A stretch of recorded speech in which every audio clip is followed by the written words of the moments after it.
ए आणि बीच्या वयाचे गुणोत्तर 2:5 आहे. त्यांच्या वयाची बेरीज 63 असल्यास एचे वय किती?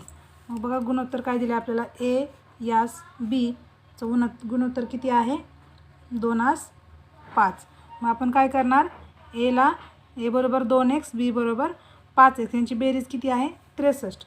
म्हणून 2x अधिक 5x बरोबर 63. म्हणजे काय होईल, 7x बरोबर 63. म्हणजे x बरोबर 63/7.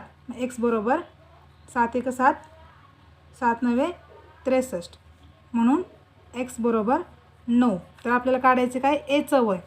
म्हणून एचे वय बरोबर 2x बरोबर 2 × 9 बरोबर